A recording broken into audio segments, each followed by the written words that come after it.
السلام عليكم. مهما كان الحمام بتاعك متبهدل ووصل لدرجة انت مش عارفة تنضفيه ازاي، هقدملك النهاردة فكرتين لو انت مش مستعجلة، ولو مستعجلة ازاي تنضفي الحمام يوميا.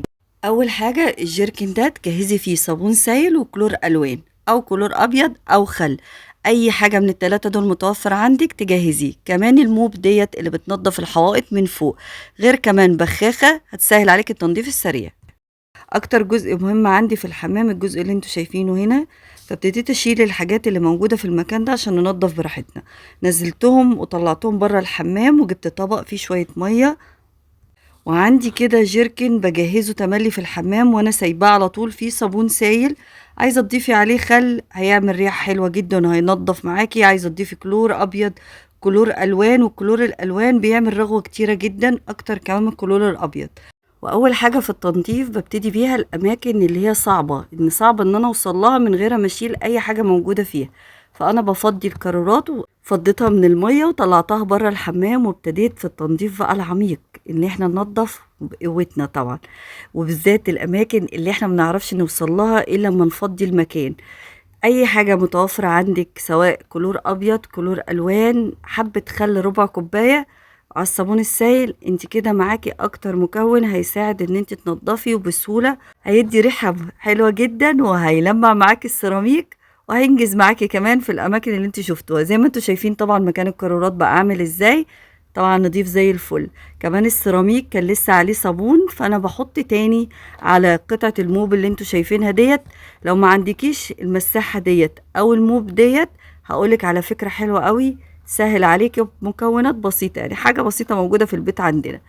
أول طريقة إن أنا حطيت في الموب ديت وابتديت بقى طول الأماكن أعيد عليها تاني. يعني الأماكن اللي أنا مش طايلها قرب السقف ابتديت إن أنا أعيد عليها تاني، وبعد كده طبعا بشطفها وارجع انشف بعد ما مسحت كده بيها ووصلت لغايه فوق عند كمان عند السخانه عندي. وفي جزء مستخبي كده من السيراميك وده بيجمع تراب كتير، والناحية التانية كمان ناحية الشباك نضفته كويس. لازم اشيل قطعة القماشة اللي انا ركبتها ديت وبشطفها كويس بالمية مرة واتنين وتلاتة، وارجع امسح الرغوة اللي انا عملتها على السيراميك. ليه لازم نمسحها؟ لان ممكن تجير، مش ممكن، هي هتجير لك السيراميك وهتخليه مش بيلمع كده وشكله مش حلو زي ما احنا اتعودنا عليه. لو وصلتي لغاية هنا اعملي لي لايك للفيديو واشتركي في القناة وتابعي كل التنظيفات والروتينات والخلطات اللي انا بعملها. طبعا احنا عارفين ان الصابون السائل بيغنينا عن اي حاجة، حتى لو ما حطيناش عليه حاجة بينضف وبيلمع. بس اهم حاجة بعد ما تفرديه على اي حاجة تجيبي فوطة تانية تكون مبلولة مية ونضيفة وتبتدي ان انت تمسحيه. قبل ما اعمل بقى القطعة البرتقاني اللي انتوا شفتوها واغسلها بالمرة بقى، ما دام رحت عند الحوض غسلت الحوض بنفس الخلطة اللي كانت في الطبق. كل حاجة خدت منها كوباية ودلقتها على الحوض ونضفت الصبانة وجهزت الكوباية كمان اللي كان فيها الفرش. اخر حاجة بعد ما بخلص تنظيف الحمام وقبل ما بقفله خالص، الكوباية اللي فيها الفرش دي من الكوبايات المهمة، ولو انت حطاها لولادك على الحوض من فترة للتانية لازم تحطي فيها شوية خل، تمليها لغاية ربعها كده او نصها، وممكن تكمليهم مية وتقلبي الفرش فيهم. الشعر بتاع الفرش تسيبيها طول الليل، وتاني يوم تشطفيهم كويس وتجهزيهم للولاد. كلنا بنحب ننظف الحمام تنظيف عميق، بس ساعات يوم ورا يوم بنتكاسل. فانا جهزتلك فكرة هتشوفيها في اخر الفيديو، البخاخة اللي هتجهزيها على سور البانيو دي لو مستعجلة وعايزة تنضفي الحمام بسرعة. لكن لو عايزة تنضفي تنظيف عميق وتنظيف يقعد لك كده اسبوع الحمام تشوفيه نضيف وبالذات الحوائط، خليكي معايا في الفيديو وكملي لي الاخر وشوفي الموب بتاعي او المساحة اللي انتوا شايفينها ديت بتطول الاماكن اللي انا ما بعرفش اطولها طبعا في السقف، بنضفها كويس وبنشفها. هنا بقى لو ما عندكيش الموب ديت او المساحة ديت او الشرشوبة ديت ايا كان بقى انت بتسموها ايه، انا جبت اي فوطة عندي، فوطة بس بتمتص المية، وحطيت من ناحية توكة استك ومن الناحية التانية ثبتها بدبوس طرحة. دي هتشتغل معاكي وهتنشف معاكي، وبرده ممكن تشيليها وتغسليها او تشطفيها وتعصريها وتركبيها تاني على المساحة. كده هتطول معاكي السيراميك من فوق، وممكن تمسحي بيها بقى اي مكان انت مش طايلاه. انا مسحت كمان السخان من فوق وكان فيه تراب عليه من فوق، فانا جبتهم زي ما انتوا شايفين باينين في الكاميرا. بتنجز وبتنضف وبتنشف كمان معايا، وممكن اشيلها طبعا واحط عليها صابون سائل وتمسح، وبعد كده اجيب واحدة تانية ناشفة وانشف بيها. اي فوطة عندك يكون القماش بتاعها بيمتص المية اكتر، ممكن تعملي فوطة للحوائط وفوطة كمان للارضية. بس في كمان قماش او فوط بتتعمل من قماش الدفايات، زي اللي بتبقى موجودة في الشرشوبة. ممكن تقطعي جزء من مثلا دفاية قديمة وتستخدمي جزء منها في تنشيف الحيطة وجزء تاني في تنشيف الأرضيات. البانيو عايز تنظيف بفرشة ناعمة، بتنزل التراب اللي عليه وبتلمعهولك وتنضفه بسرعة. كمان بنفس الخلطة او بالجيركن الصابون السائل بالكلور الالوان. نضفت كمان الخلاط بتاع البانيو وهبتدي ان انا اشطفه. من اكتر الحاجات اللي جربتها في تنظيف الخلاطات وعايزاها الاستانلس بتاعها يلمع كويس الخل. لو حطيتي حبة صابون سائل على الخل، الخلاطات بتاعت الحمام والخلاط بتاع الحوض هيلمع معاكي ويبرق. بس بعد ما تحطي عليه الخل بالصابون السائل وتشطفيه، نشفيه بس في فوطة، هيبقى معاكي كأنه جديد. بعد كده نضفت البانيو ونزلت كل التراب بالرغوة زي ما انتوا شايفين بقى، خد الرغوة كلها بالتراب ونزل في الصرف بتاع البانيو. وكده بقى انا خلصت البانيو بسهولة بخلطة موجودة في الجيركن عندي وما بستغناش عنها. في الوقت ده كنت فاتحة شباك الحمام عشان ينشف معايا على طول ويجدد الهواء جوه الحمام وما بقاش فيه اي ريحة كمكمة. بنفس الخلطة اللي في الجيركن حطيتها على قاعدة الحمام وعلى البلاعة كمان اعزكم الله. احنا نضفنا كويس بالصابون السائل بالكلور الالوان، فبنسيبش بقى الخلطة ديت مدة كبيرة على القاعدة. احنا طبعا نضفنا كويس وفركنا كويس بالفرشة او بالمقشة او فرشة القاعدة بتاعت الحمام، فبنشطف على طول المية وبننزلها. الجيركن اللي فيه الصابون السائل ده انا ما بستغناش عنه، ده اكتر حاجة انا بستخدمها في تنظيف الحمام. فانا بقالي فترة كبيرة حاطة فيه صابون سائل. مش شرط الصابون السائل اللي مكتوب على الجيركن، ممكن اي نوع صابون سائل من اللي بيتباع سايب وعليه شوية كلور الوان او خل، المتوفر عندي بحطه. والجيركن دوت انا بجهزه لتنظيف الحمام، وزي ما يخلص بقى اول ما بيخلص برجع احط فيه صابون سائل تاني.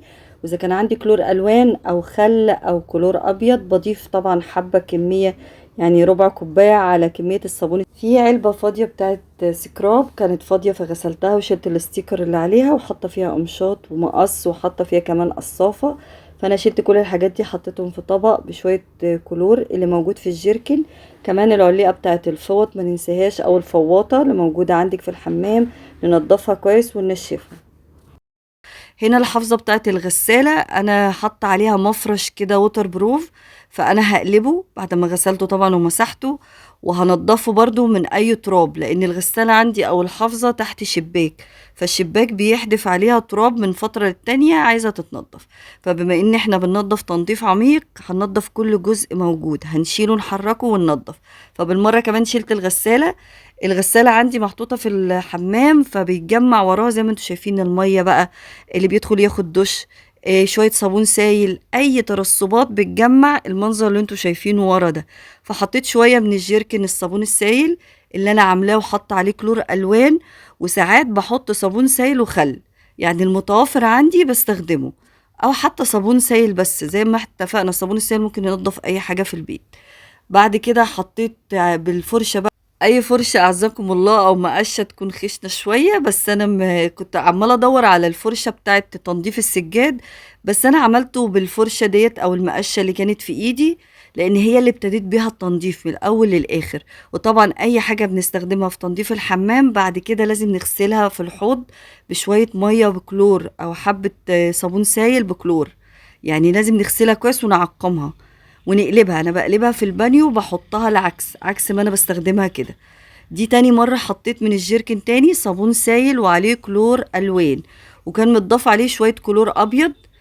وبعد كده بقى همسك اللاية عندي وانزل كل الرغوة اللي انتوا شايفينها ديت، طبعا بفوطة كده اللي انا شلتها من على العليقة بتاعت الفوط، لان الفوطة دي هغسلها خلاص.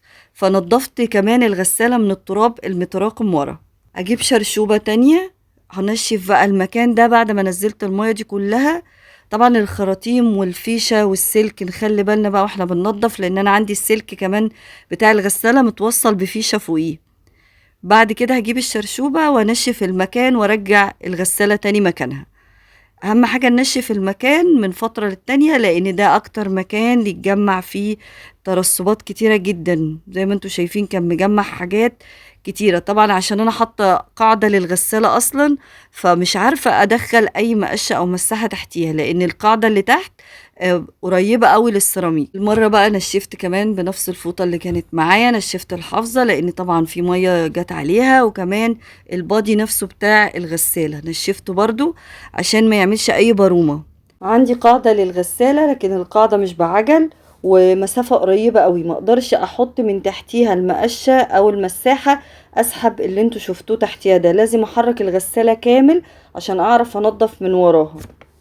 البرومة اللي بتحصل في جسم الغسالة من المية، اي مية وبخار مية، بالذات لما نشغل كمان السخان، او ولادنا طبعا بيستخدموا المية الحافظة ما بتحافظش عليها 100%، عايزة من فترة للتانية ان احنا نشفها بفوطة كويس. نشفت بقى اي علب محطوطة او انا برتبها فوق الغسالة، لان انا بحط شوية حاجات هنا غير عند البانيو، لان عند البانيو عندي مفيش مساحة كبيرة ان انا ارصص عليها حاجات، بالذات ان انا حاطة القارورات بتاعت المية، فده مخلي المساحة عندي قليلة عند البانيو، فبرصص هنا احسن. وغير كمان الحاجات اللي احنا بنستخدمها، فانا بنشف كمان القمشات والمقص، كان في مقص كمان نشفته كويس. المواس بتاعت الحلاقه اللي لقيته صدى وحاسه ان هو باظ برميها طبعا على طول، والقمشات اللي حاسه ان هي ما نطفتش كويس قوي من حبه الكلور بالصابون السائل بحطها في ميه سخنه بخل، بس القمشات البلاستيك مش القمشات الخشب، او الخشب كمان ساعات بحطها بس في ميه ما تكونش سخنه قوي، ميه دافيه واحط عليها شويه خل.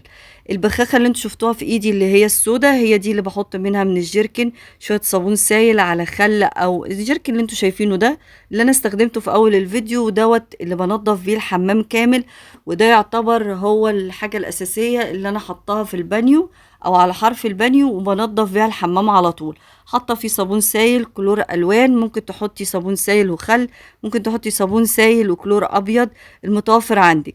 انا مجهزه البخاخه هنا اما اكون مستعجله او انا صاحيه من النوم وحاسه ان الحوض مش نظيف، قاعده الحمام مش نظيفه، الارضيه بتاعت الحمام ببخ بيها كده بختين على الحوض، وبنضفها بالليفه المخصوصه للحوض، وبسيبها طبعا على حرف البانيو تتنشف. وبرده ممكن ابخ بيها على اعزكم الله على قاعده الحمام، وطبعا باللي كده على طول بشطفها على طول بنزل ودي من اكتر الروتينات اللي لو كنتي بقى مستعجله وعايزه تنجزي وتخلصي في البيت وتنظيف البيت. واول حاجه بحب ابتدي بيها في تنظيف البيت الحمام، واذا كنت رتبت الصاله معاكم الاسبوع اللي فات، فانا النهارده عملت الحمام، لان ده اكتر حاجه احنا بنستخدمها وبنحب على طول ان هي تبقى نظيفه. البخاخه عندك على سور البانيو هتسهل عليك التنظيف يوميا. اشوفكم في فيديو جديد ان شاء الله.